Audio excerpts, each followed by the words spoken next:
Hello tout le monde, j'espère que vous allez bien, que vous vous portez très très bien. Je suis sorti du sport et j'ai eu envie de vous faire une vidéo sur une passion que j'aime beaucoup, j'ai envie de vous partager, mais l'allier aussi avec un côté, on va dire, spirituel, c'est-à-dire prédire la météo en France en 2023, chose très très très difficile.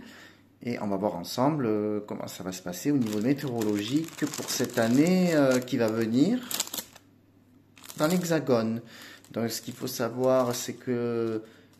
Alors quand on parle de saisons, ça va pas être les mêmes saisons que calquées sur le calendrier, c'est-à-dire que les saisons calendaires au niveau météorologique, donc l'hiver commence du 1er décembre et se termine du 28 au 29 février. Ensuite le printemps, c'est du 1er mars au 31 mai.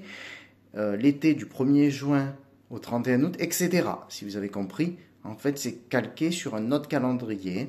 Et ces moyennes sont formées de cette façon-là sur les 3 mois que je viens de vous citer.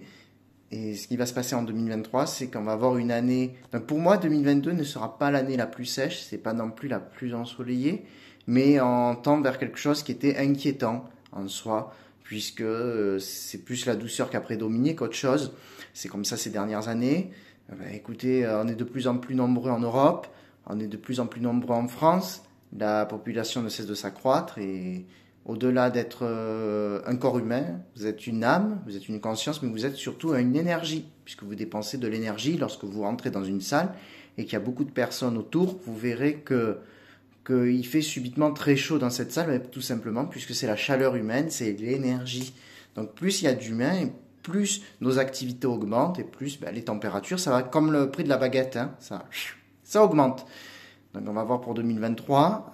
Alors ce qu'il faut savoir, c'est que 2023, peut-être sans étonnement, mais en même temps d'une manière inquiétante, ça va être pour la moitié sud, à mon avis, l'année la plus sèche et l'une des plus ensoleillées, qui peut dépasser 2017, qui était l'année en référence. Donc ce qui se passe, c'est que déjà cette année va être coupée en 4, c'est-à-dire un Albigeois, un Aixois, un Strasbourgeois, un Parisien, un Dieppe n'aura pas eu le même ressenti pour cette année-là en 2023, puisqu'il y a des disparités au niveau pluviométrie, sur de nombreux points finalement. Mais c'est une année qui est toujours excédentaire au niveau température. Un peu moins, moi je dirais, que 2022, parce que alors pour atteindre 2022, il va falloir beaucoup. Ça a déjà trop donné de lui-même et ça m'a même étonné. Pour tout vous dire, 2022, j'ai pu suivre le premier semestre, le deuxième semestre m'a beaucoup étonné, voire même j'étais très surpris. C'est comme si en fait il y avait une volonté de l'être humain, là vous allez être choqués, qu'on voulait déjà le climat est détraqué, qu'on voulait le détraquer encore plus. Il y a des événements qui se sont produits et qui m'ont laissé un petit peu sur le carreau. Donc 2023, ça va être une année en fait très ensoleillée, sèche, avec des périodes très sèches, surtout pour le sud qui va morfler. Et le nord va différer légèrement en termes d'ensoleillement. Il sera toujours excédentaire, mais peut-être pas record non plus. Des pluviométries, je dirais pas que ce sera excédentaire, mais ce sera pas de la même manière, pas réparti de la même manière. Donc comme vous l'avez vu, là je vais passer avec l'hiver 2022-2023. Décembre, ça va être difficilement, il va être difficilement très, comment vous dire, il peut pas être très doux puisqu'il va être en dessous des normes saisonnières qui sont calculées sur 91-2020. Donc c'est déjà des normes trop chaudes. Et ça va être, ça se termine en fait 2022 se termine sur une note assez basse, un peu plus fraîche. Mais il y a une courte période où il va y avoir de la douceur un petit peu pour tout le monde, mais ce ne sera pas suffisant pour renverser la tendance. L'enneigement sera très intéressant au niveau en montagne, ce sera très très très bien. Il aura bien neigé en décembre, que ça va conserver. Voilà, les stations de ski pourront même continuer leur activité le mois suivant. Donc en janvier 2023, de ce que je vois, ça va être un petit peu à l'image que ça va être cet hiver. On va avoir à boire et à manger. On va avoir des petites périodes de douceur, du froid humide et même du froid sec. Et puis ça revient avec de l'humidité et de la douceur. Donc ça fait un hiver qui est en yo-yo finalement. Un hiver yo-yo. Donc janvier 2023, je dirais plutôt ensoleillé, avec des périodes moins anticyclonique et parfois plus anticyclonique. Et surtout, alors je ne sais pas si je vais le situer à la fin d'un mois, je ne peux pas vous dire quand. Janvier, soit à la fin janvier 2023, soit à la fin février 2023, il y a une douceur qui arrive par la péninsule ibérique, par le Maghreb, et ça gagne toute la France, mais surtout le sud, ça se cantonne beaucoup aussi sur le sud. Et je vois des villes comme Perpignan, comme du côté de chez moi, jusqu'à Nice et surtout la Corse et la Sardaigne, mais la Sardaigne ça fait partie hors de France, qui vont battre en fait des records de douceur. Pourquoi pas mensuels, diurnes, c'est-à-dire d'après-midi, et avec Perpignan et autour de Perpignan, qui va avoir leur premier 25 degrés très tôt dans l'année. Très tôt, pourquoi pas en fin janvier, mais très tôt dans l'année. Ça s'est déjà produit par le passé en février, mais là, c'est vraiment très très très tôt. Alors ça dure pendant 3, 4, 5, 6 jours, et puis après, hop, ça retombe. Les températures retombent petit à petit vers des normes saisonnières. Elles tendent vers des normes saisonnières, mais cette période de douceur nous montrera que le réchauffement n'est jamais très loin. Ensuite, pour février, ça va être difficile de dire. Est-ce que ça va être... il y a des périodes d'anticyclonique, des périodes plus agitées, mais c'est surtout, et ça que j'ai oublié de vous dire, c'est que l'aparté de 2023, c'est qu'il y a un nombre de gelées important, plus important que la moyenne de référence, mais c'est pas un nombre de gelées qui est, comment vous dire, ça va pas être un nombre de gelées record. Vous avez des gelées en janvier, vous avez des gelées en février, surtout si la période est anticyclonique, dans les matinées sont froides partout. En mars, il peut avoir des gelées tardives, et après j'y reviendrai plus tard, octobre et novembre, surtout dans l'année. Donc il y a des gelées, et c'est assez intéressant puisqu'on avait perdu l'habitude d'avoir des gelées. Alors est-ce que ça va être sévère? Non, c'est des gelées contenues, c'est-à-dire c'est entre moins 0 et moins 5 degrés. Ça peut les dépasser les moins 5, mais ça va être assez rare dans l'année, mais c'est possible. Donc ensuite, sur le mois de février, c'est difficile à dire, mais moi je dirais qu'il y a un ensoleillement peut-être excédentaire, mais aléatoire, selon une région et une autre. C'est pareil pour les précipitations. Et puis la neige, il y a de la neige en pleine au courant de cet hiver, mais on ne peut pas dire quand exactement. Moi je peux dire, je vous dis au hasard, peut-être pendant les vacances de Noël, un petit moment en janvier, et puis un petit peu en février aussi. C'est étalé en hiver, mais c'est difficile à dire. Je vais passer ensuite sur le printemps, mars, avril, mai. Alors le printemps, il ne va pas être vécu de la même manière, comme je vous disais, d'une personne à une autre, d'une ville à une autre. Si par exemple il y a un orage stationnaire en après-midi à Orléans, à 20 km plus loin, dans une autre ville, je ne connais pas les villes qu'il y a autour d'Orléans, à 20 km plus tard, il n'y a pas de pluie. Donc en fait, ce qui fait que dans les statistiques en fin de mois, vous n'avez pas le même ressenti pluviométrique.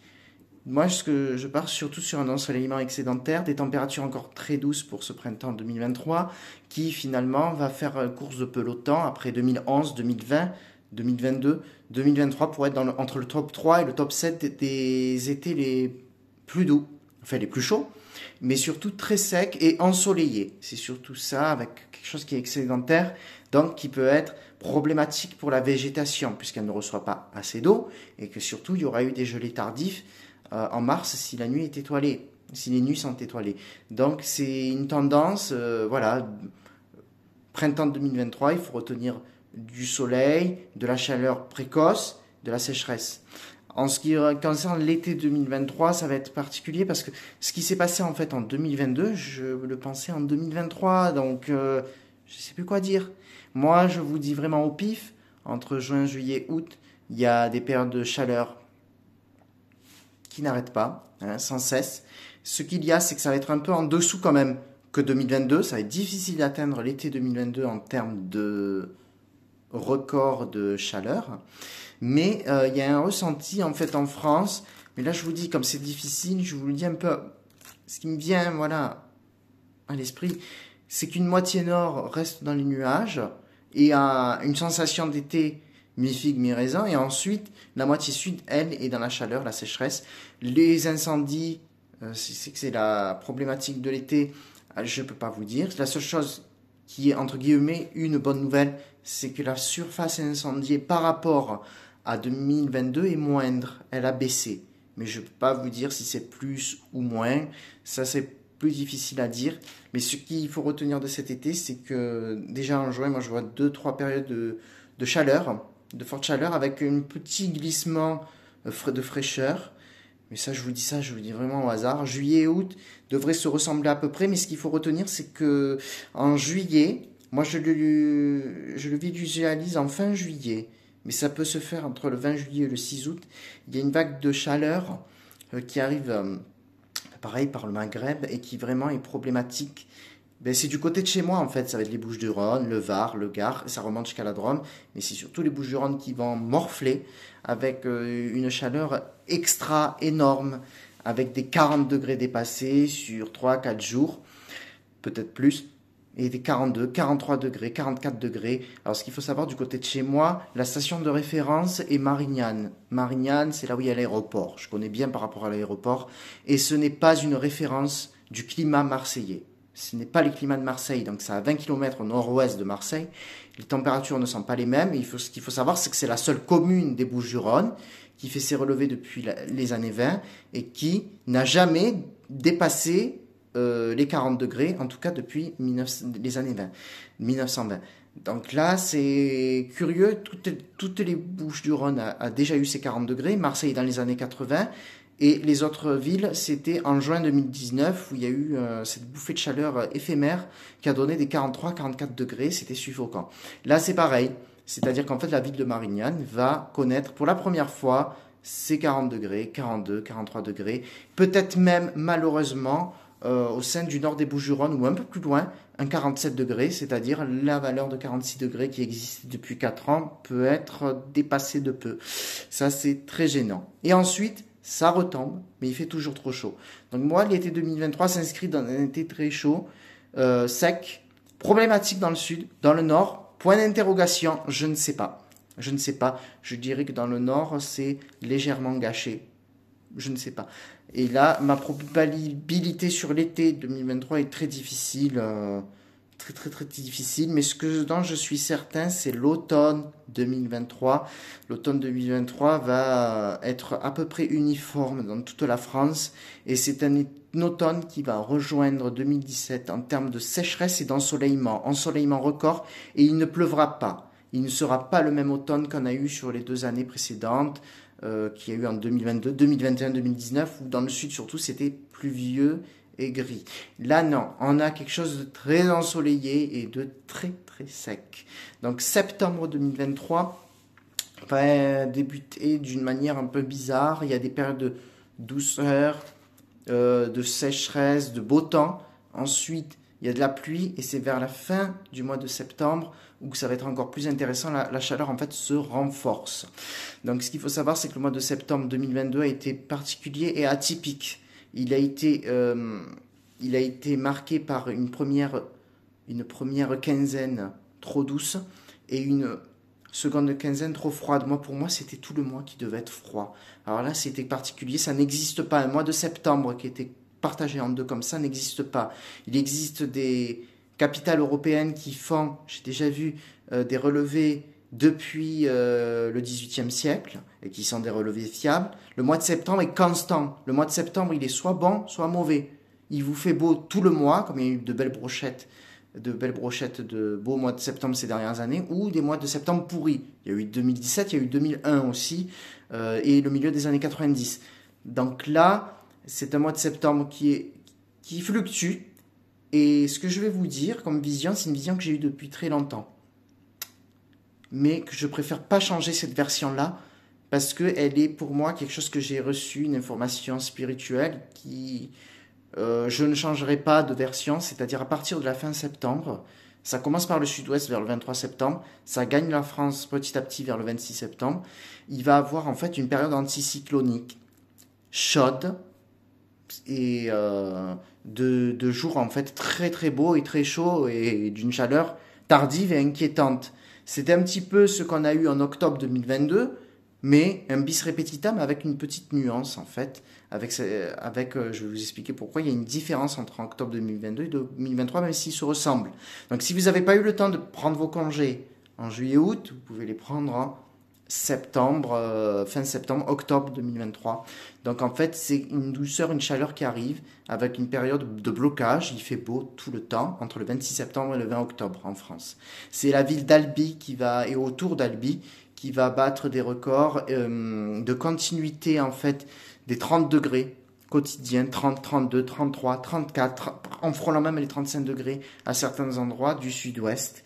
Et avec un ensoleillement particulier, quelque chose qui ressemble en fait à ce qui a été vécu en octobre 2022, sauf que la différence d'octobre 2023, c'est que c'est quelque chose de plus limpide, il n'y a pas ces 15 jours de poussière du Sahara qui nous inquiètent. Là, c'est un peu plus réduit en termes de temps. Il y a je vois la ville de Paris battre en fait un record de chaleur en après-midi qui peut frôler et battre les 29 degrés. Mais pas le 1er octobre, ça va être un peu plus tard, à quelques jours plus tard, donc c'est ça qui est étonnant, c'est très inquiétant, donc c'est au programme du soleil, de la chaleur, et tous les jours à la météo, vous allez avoir un petit peu c'est des cartes qui se ressemblent tous les jours, et comme s'il y a quelque chose d'interminable.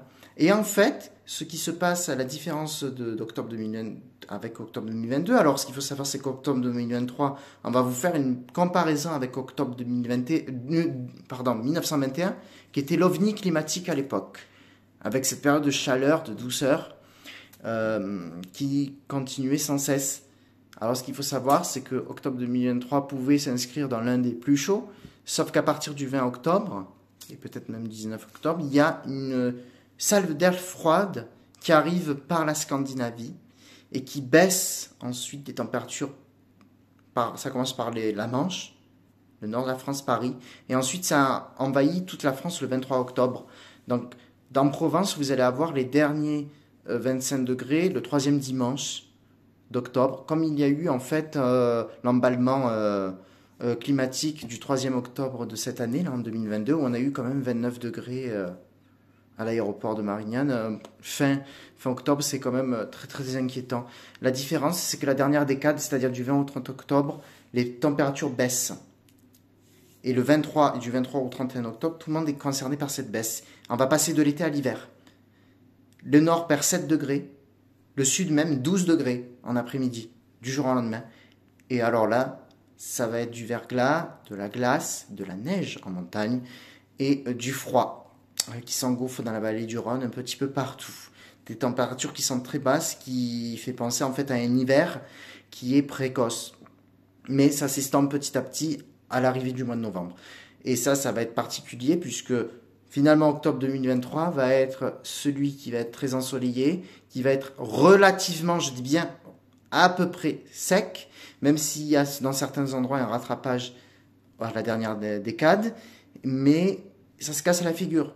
Donc si on fait une moyenne des références, moi je verrais bien des matinées qui sont dans les normes finalement, mais par contre les après-midi c'est entre 2 et 2,5 de degrés en plus de ce qu'on devrait attendre.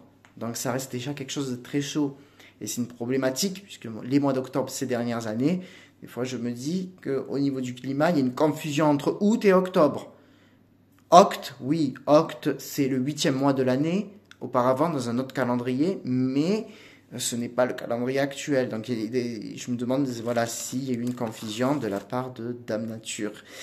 Et ensuite novembre. Alors novembre, je le vois anticyclonique. C'est-à-dire il va avoir des périodes anticycloniques, des brouillards matinaux, mais c'est surtout l'ensoleillement. Un bon ensoleillement et une période sèche et un beau mois de novembre, mais qui est matérialisé par du faux froid. Il fait froid en matinée et ensuite les après-midi sont très douces. Mais tout ça parce que l'ensoleillement est bon. Et donc, la conclusion, c'est que cet automne, moi j'en suis quasi certain, c'est un automne doré. C'est-à-dire qu'il y a un très bon ensoleillement, mais surtout de la sécheresse. Pour décembre 2023, je ne peux pas vous dire. Ça va être très difficile. Je ne sais pas encore. C'est très difficile le mois de décembre. J'ai jamais les informations qu'il faut à temps pour ce mois de décembre. Moi, je dirais au hasard un petit rattrapage de la sécheresse avec des coups de vent. Pourquoi pas, mais c'est difficile de dire. Et ensuite, je fais un aparté, mais l'hiver 2023-2024, je le ressens, je l'avais dit déjà en commentaire, quelqu'un se reconnaîtra. L'hiver 2023-2024 sera très doux et probablement le plus doux de tous les temps. Alors il y avait soit illégal 2019-2020, qui était l'hiver le plus doux, ou soit il le dépasse tout simplement parce que lors de mes méditations, il y a quelques années de cela, j'ai été propulsé, c'est sérieux, j'ai été propulsé en fait en février 2024, où on peut parler même de chaleur en France. C'est-à-dire en février 2024, les 20 degrés l'après-midi seront dépassés et il y aura même des 25 degrés sur plusieurs jours dans la moitié sud. C'est très inquiétant. Donc il y a quelque chose d'inquiétant. Ensuite, je peux faire un aparté en disant que bon, quand même 2024 va être une année plutôt humide où la sécheresse est rattrapée. 2025 va être une année ou en dessous en fait des normes saisonnières. La plupart des mois vont être en dessous des normes saisonnières, une année médiocre. La dernière était à peu près 2021 ou 2013. Là, on a 2025, mais en fait, c'est pas le froid polaire, c'est on va retrouver des normes qui vont être de 1971 à l'an 2000. C'est-à-dire des normes qui avaient 20 à 30 ans en arrière. C'est intéressant puisque 2025, justement, va baisser. Donc, tout ça pour vous dire que Dame Nature, finalement, il y a des cycles, mais il y a un réchauffement et nous sommes quelque part impuissants. On ne peut pas faire grand-chose à ce niveau-là. Vous pouvez même baisser le chauffage, arrêter la voiture, quoi que ce soit. Ça va être difficile. Ça va être très très très difficile. Il faudrait faire soit retourner à la charrette et abandonner la voiture, ou soit faire des confinements en période de beau temps, c'est-à-dire d'avril à novembre, des confinements de 15 jours à chaque fois. Du 1er au 15 du mois. Sauf que c'est pas une vie, c'est pas une possibilité. Nous sommes, comment vous dire, fondés. Nous sommes dans une société où on doit vivre ensemble, où on doit se déplacer. Donc là, c'est pas possible. C'est pour ça que je vous dis, personne n'a d'emprise sur le climat. Le climat s'est déjà emballé il y a quelques années, ça continuera. Et au niveau de la climatologie, c'est le reproche que je fais, elle n'a que 150 ans ou 200 ans. Il n'y a pas d'études poussées. Donc ce qui s'est passé auparavant, on ne le sait pas. On ne le sait pas, c'est difficile de dire. Lorsque vous savez que dans certains endroits en France, juillet 1757 aurait dépassé juillet 2006, c'est qu'il existe des cycles. Mais sauf que la problématique que nous avons maintenant, c'est que c'est un cycle d'emballement de chaleur de manière constante. Donc je voulais vous faire partager ça.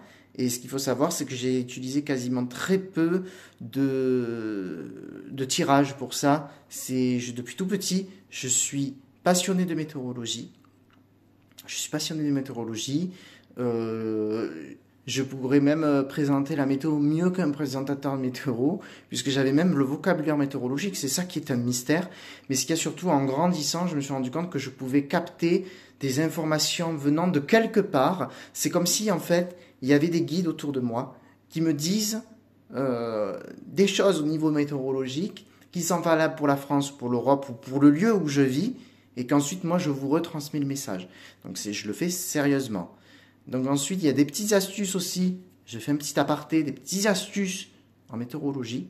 Si vous voulez connaître le temps qu'il fait, par exemple, en décembre, très souvent, par exemple, décembre 2022, il fait froid. En janvier 2022, il a fait froid. Bon, c'était un faux froid, puisqu'il a fait froid le matin, pas l'après-midi. Et en fait, les mois de décembre, quand ils sont froids, ils font référence au mois de janvier de la même année. Par exemple, janvier 2014 avait été très doux. Décembre 2014, très doux. C'était pareil en 2015. En règle générale, attention, il y a des exceptions. C'est pareil pour le mois de mars. Un mois de mars pourri donne un mois de mai pourri. Ça ne vient pas de moi, c'est un truc de mamie. Mais c'est vrai, je me suis rendu compte qu'il y a souvent des mois qui peuvent être avec des effets miroirs, en fait. Donc, et je voulais terminer sur cette note, puisque nous sommes en décembre, et c'est surtout, soyez bienveillants les uns des autres. Faites le bien autour de vous. Retrouvez-vous, si possible, dans la joie et la bonne humeur pour ces fêtes de fin d'année. Et voilà, ne soyez pas dans la division, quoi que ce soit. Ne parlez pas de politique, ne parlez pas de chauffage, ne parlez pas de choses qui vont vous fâcher autour d'une bûche. Au contraire, retrouvez-vous tous ensemble. Ça m'a fait très plaisir de partager ce moment avec vous. Je vous fais de gros bisous et surtout, prenez soin de vous. C'est ça le plus important. Allez, tchuss, et je vous dis, pourquoi pas, à très bientôt.